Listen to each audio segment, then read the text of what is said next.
My boss had never called me into his office without warning, and he had never looked afraid of anything.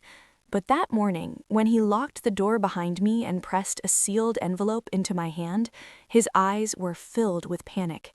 He leaned in so close I could feel his breath and whispered, "Do not open this here. Go home, pack a bag, take your daughter. You have 24 hours." Then he turned his back on me like he couldn't say another word without breaking. I stood frozen, gripping the envelope, wondering if this was a prank or some kind of twisted test. But the way his voice shook told me this was real. Something had happened, something already in motion, something that had placed my life in danger. And the man who usually barely acknowledged my presence was suddenly trying to save me from it. Before I tell you what was inside that envelope, make sure you subscribe to the channel and comment where you're watching from, because once you hear what happened next, you may start questioning the people you trust the most. My name is Natalie Reyes. I'm 29 years old, a single mother living in a modest apartment on the south side of Chicago with my daughter, Ava. She's 7, endlessly curious and imaginative, always filling pages with crayon drawings of us holding hands, smiling beneath bright suns she insists mean everything is okay. She is my entire world. Every sacrifice, every sleepless night, every hard choice I've ever made has been for her. Ava's father walked away when she was still a baby, saying he wasn't ready for responsibility. Since then, I've carried the weight alone. Multiple jobs, overnight shifts, aching feet, and constant worry became my normal. Stability was a luxury I chased but rarely touched. That finally began to change when I secured a full-time position as an administrative coordinator at Stratton Financial Group, a private firm downtown. The job was demanding and unforgiving, and my boss, Rowan Blake, was known throughout the office for his icy demeanor and impossible standards, but I didn't mind.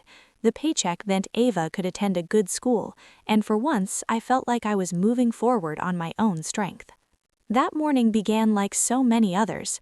I woke before dawn, quietly braided Ava's hair, and slipped a handwritten note into her lunchbox the way I always did. She asked if we could get pancakes over the weekend, and I promised her we would. I truly believed it. The train ride to work was crowded and uneventful, packed with sleepy commuters staring at their phones and clutching coffee cups. As the skyline came into view, I remember thinking that maybe life was finally settling down. Maybe the hardest part was behind us. I had no idea that calm thought would be the last peaceful one I'd have for a very long time. When I stepped into the office, the atmosphere felt wrong immediately. The usual buzz of ringing phones and casual greetings was gone. Voices were low, movements careful. I noticed 2 unfamiliar men in dark suits standing near the executive elevators, their attention fixed on everyone who passed. A tight feeling settled in my chest, but I pushed it aside and went to my desk. At exactly 9:14 a.m., my phone rang. It was my boss's assistant. Her voice was strained, almost brittle. "Natalie, Mr. Blake needs to see you right now." The line disconnected before I could respond. As I walked down the long corridor toward his office, I tried to calm myself, convincing my racing thoughts that this was about reports or audits or some minor mistake. I had done nothing wrong. But the moment I stepped inside, I knew this wasn't business. Rowan Blake stood near the window, his back to me, shoulders rigid. He didn't offer a greeting. He didn't even look at me at first. When he finally turned around, the expression on his face stopped me cold.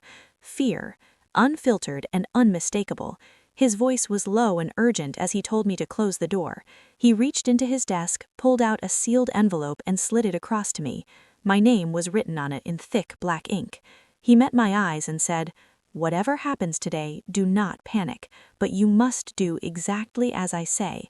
In that instant, I understood this had nothing to do with my job. This was about survival. I barely remember leaving the building. The envelope felt heavy in my hand, like it carried something alive inside it. The cold air outside didn't clear my head. His words echoed over and over. "Go home, pack a bag, you have 24 hours. My thoughts immediately went to Ava, sharp and panicked. I rushed through the streets, every stranger suddenly feeling like a threat. When I reached my apartment, I locked the door and checked it twice. Standing alone in the living room, heart pounding, I finally opened the envelope. Inside were 3 things: a one-way plane ticket to Durango, Colorado, departing at 7:45 p.m. that night, a prepaid phone with a single number saved under the name Call Only This, and a photograph. Ava, standing outside her school, taken that very morning. My hands went numb. I was at work when that picture was taken. Someone had been watching her. There was also a handwritten note, the ink smudged as if written in a rush. They know what you saw. Do exactly as instructed. If you remain in Chicago after midnight, they will come for you and Ava. Trust no one. You are being watched. The phone slipped from my fingers. My legs nearly gave out. What had I seen? I couldn't remember anything unusual, just documents, spreadsheets, transfers, ordinary work, but nothing mattered more than Ava. I went straight to her school, my eyes constantly scanning reflections and passing cars. Seeing her sitting safely in her classroom brought a brief sense of relief that vanished almost instantly. I signed her out early and told her we were going on a surprise trip. She laughed and asked if it involved ice cream. I smiled for her even as fear twisted inside me. On the drive home, I noticed a black SUV several cars behind us.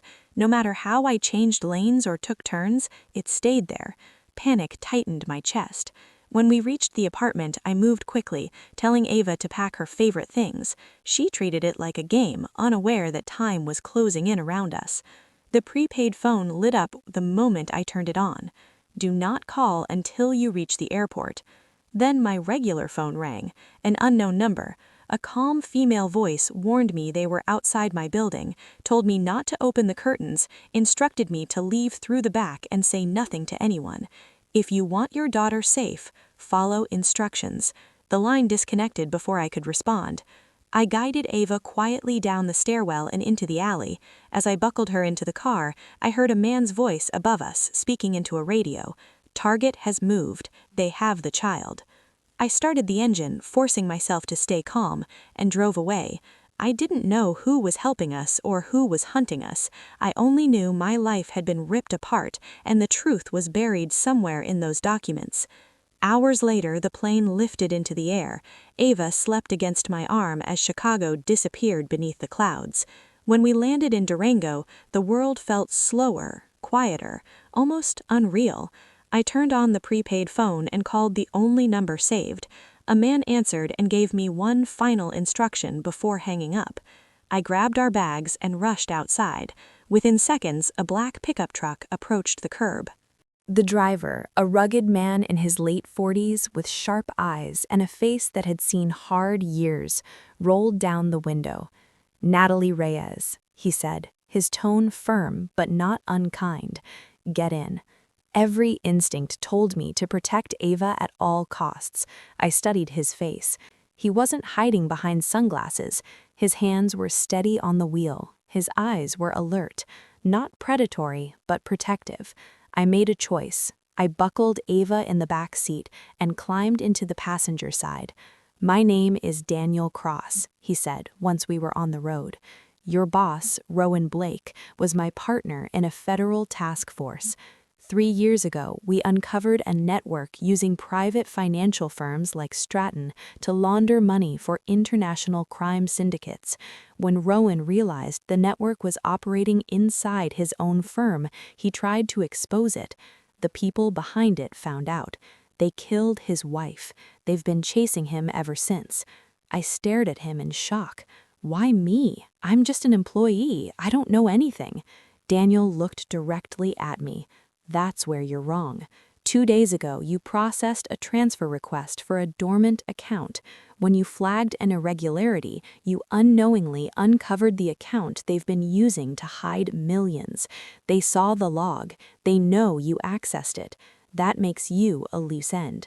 My stomach nodded. I remembered the moment clearly. I had seen an account with no activity for years suddenly receive a transfer for $20 million from an overseas source. I asked the department head for clarification, and she told me to approve it and say nothing. I never imagined that single click would throw my life into chaos. I felt anger rising, battling the fear. So they're doing all of this because they think I know something? Daniel shook his head. Not think, they are certain you saw enough to expose them. They do not take chances. The truck turned off the main road, climbing into the mountains. As pine trees surrounded us, Daniel continued. Rowan knew you were being watched. He also knew if he made any direct move, they would eliminate you and your daughter, so he did the only thing he could. He used himself as a distraction to buy you time. The weight of his words hit me hard. My intimidating, distant boss, who I thought barely knew I existed, had risked everything to protect me. Daniel pulled the truck up to a secluded cabin hidden among the trees. Smoke rose from the chimney. It looked like a place untouched by the world, a safe house. He turned off the engine and looked at me seriously. You have two choices. You can disappear with your daughter into federal witness protection, change your identity, and never look back.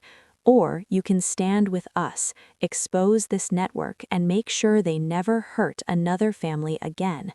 But understand the cost. If you choose to fight, there is no guarantee you'll ever return to your old life. I glanced at Ava through the rearview mirror. She was awake now, hugging her backpack and looking out the window with wide eyes. She had no idea that in the next few seconds, I would make a decision that would determine the rest of our lives. I turned back to Daniel, my heart pounding with fear, but also with purpose. For the first time since this nightmare began, I felt the truth settling inside me. I had not been chosen by accident. I had been placed in the one position that could bring their entire operation down. I'm not running, I said. I'm not leaving other families to go through what we are going through. Tell me what I need to do. Daniel nodded once, like he had been waiting for that answer. And with that, everything shifted. I was no longer a target running for safety. I was a mother preparing for war. Daniel led me into the cabin, and as soon as the door shut behind us, I felt the tension in the air. It wasn't just a safe house, this was a command center. Maps covered the walls with red markers circling major cities. A wide wooden table was covered in files, flash drives, and stacks of documents. In the center was a laptop with military-grade encryption equipment attached. Everything about this place told me one thing. This wasn't a hiding spot. It was a launching point. Daniel motioned toward a chair. Sit. There's something you need to see. I sat, gripping the edge of the table as he inserted a flash drive into the computer. A video appeared on the screen. My breath caught in my throat when I saw who it was. It was my boss, Rowan Blake. His hair was disheveled and there was a deep bruise on the side of his face. He was in a dimly lit room, speaking directly into the camera with urgency. If you are watching this, Natalie, they found me, but not you. Good, that means Daniel got to you in time. He paused, swallowing hard. I never told you why I hired you. It was not because of your resume. It was because of your integrity. I've been looking for someone who still believed in doing the right thing, even when nobody was watching. 2 days ago, when you questioned the $20 million transfer, you confirmed what I suspected. You saw the account, you saw the name attached, and now they will stop nothing to silence you. My pulse quickened. What name? I had only seen numbers on the document, not a name. Rowan must have seen the confusion on my face through the screen before he continued. The account belongs to Senator Victor Harland. The moment he said the name, everything clicked. Senator Harland wasn't just a politician, he was one of the most powerful figures in the country, known for his political influence and constant appearance on television advocating economic reform. Suddenly, his vague policies and secretive donor lists made horrifying sense. Rowan's voice lowered. Harland has been laundering billions through private financial firms to fund global criminal networks. He is behind everything. The deaths, the threats, the disappearances, it all leads back to him.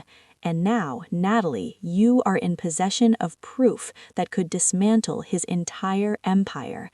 I stared at the screen, stunned. This wasn't corporate fraud. This was treason, conspiracy, mass corruption at a level that could destroy lives, governments, and nations. On the screen, Rowan took a shaky breath. The files you processed are critical. You have unknowingly activated the final link in the chain. Daniel has the rest. Together, you can connect every transaction, every shell company, every offshore account. Once the data is released, Harland will have nowhere to hide. Suddenly, a loud crash came from outside the cabin, then another. Daniel instantly grabbed a gun from a drawer and motioned for me to get down. The windows rattled with impact as dark silhouettes moved in the tree line. Ava screamed from the corner where she had been sitting on a blanket with her stuffed toy. I sprinted to her and shielded her body with mine. Daniel shouted, "They found us! Stay low!" Gunshots exploded through the quiet mountain air. The cabin shook as bullets hit the exterior walls. Daniel fired back through a reinforced window. 2 men dropped, but more swarmed forward. I could see the glint of tactical helmets and night vision goggles as they emerged from the shadows. These weren't criminals, they were trained professionals, likely hired mercenaries. A crash sounded behind us as the back door was kicked in. Daniel turned and shouted, "Go to the cellar now!" He fired again, covering us as I scooped Ava into my arms and ran to the trap door in the floor. I hesitated, unwilling to leave him, but he yelled again, "Natalie, go! I'll hold them off!" With shaking hands, I pulled open the trap door and climbed down the ladder into a hidden bunker. It was small, cold, and dark, but secure.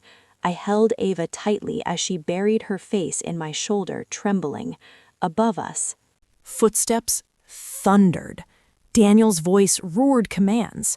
Then there were more shots. Silence followed. Seconds felt like hours. Finally, a loud explosion shook the bunker, and the ceiling rained dust. Ava whimpered in fear. Then I heard the emergency phone in the bunker begin to ring. I answered with a trembling hand. A voice spoke, calm, steady, and deeply familiar. It was Rowan. "You did well, Natalie," he said, his voice strained but alive. "But this is only the beginning. They came tonight because they know we're close. Everything you need is in that bunker. The final piece is now in your hands." My heart pounded. The man I thought was gone was not only alive, he was still fighting. Rowan spoke again, with urgency this time. "You have 2 hours before they regroup. You must make a choice. Hide forever, or step into the light and end this." As I held my daughter in the darkness, with the world above us falling apart, I finally understood. I was no longer running from danger. I was running toward the truth, and I would not stop until every person behind this conspiracy was brought down, even if it cost me everything.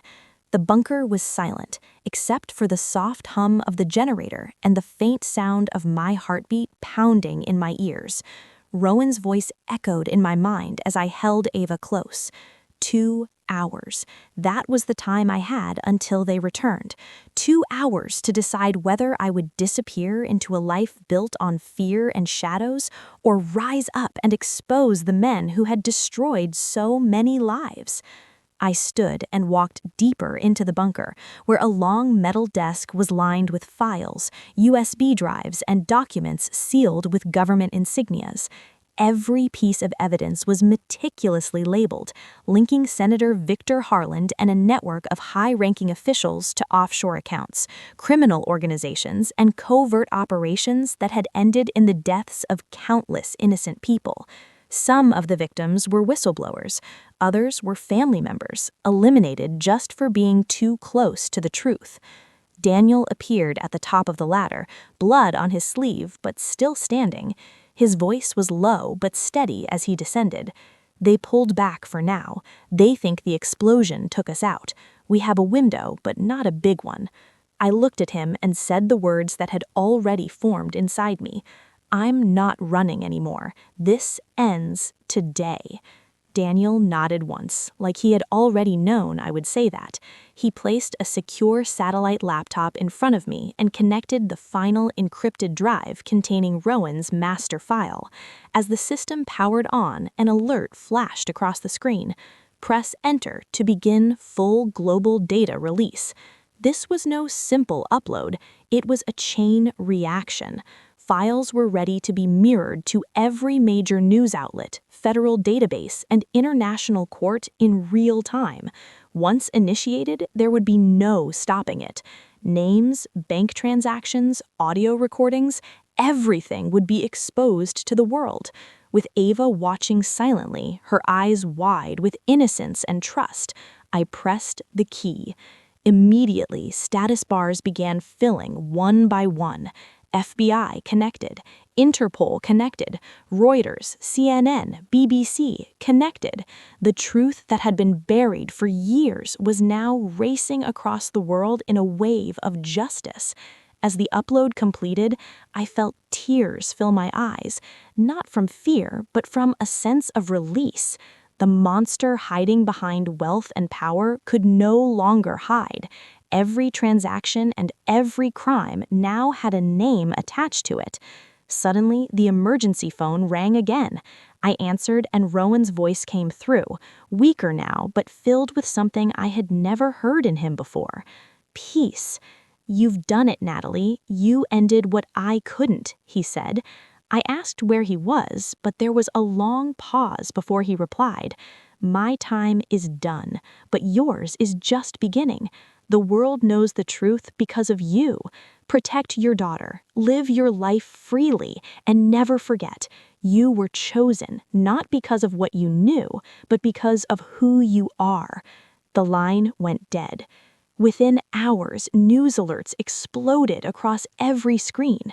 Federal agents arrested high-ranking officials. Senator Harland was detained at a private airstrip attempting to flee the country. Protests erupted. The public demanded justice. Investigations opened globally, and government agencies were forced into transparency. It was one of the largest political takedowns in American history. But with the victory came a price. Daniel helped us relocate temporarily while security was placed around us. The government offered witness protection, new identities, and a new life anywhere we wanted. For the first time in months, I slept without fear. Ava slept peacefully beside me, clutching her stuffed animal, unaware that her mother had just changed the course of history. Weeks passed, the world adjusted to a new reality, and one morning as I watched the sunrise over the quiet mountain horizon, Ava climbed into my lap and looked at me with her bright green eyes. "Mom," she said softly, "are the bad people gone now?" I held her close and replied, "They're gone and they won't hurt us ever again." In that moment, I understood something deeply. This wasn't a story about running from fear. It was a story about facing it, about standing up when it would have been easier to hide, about an ordinary woman who chose to fight for the truth because the truth matters. Not everyone will be called to expose global corruption, but everyone at some point in their life will face a moment when they must choose between fear and courage, between silence and truth, between surviving and truly living. And when that moment comes, I hope they remember this story, not as a tale of danger, but as proof of what one person can do when they refuse to break. My name is Natalie Reyes. I was never a hero. I was a mother who loved her daughter, and that love made me fearless. If this story moved you, make sure you subscribe now and tell me in the comments where you're watching from, because the next story may be happening in your city, your workplace, or your safe.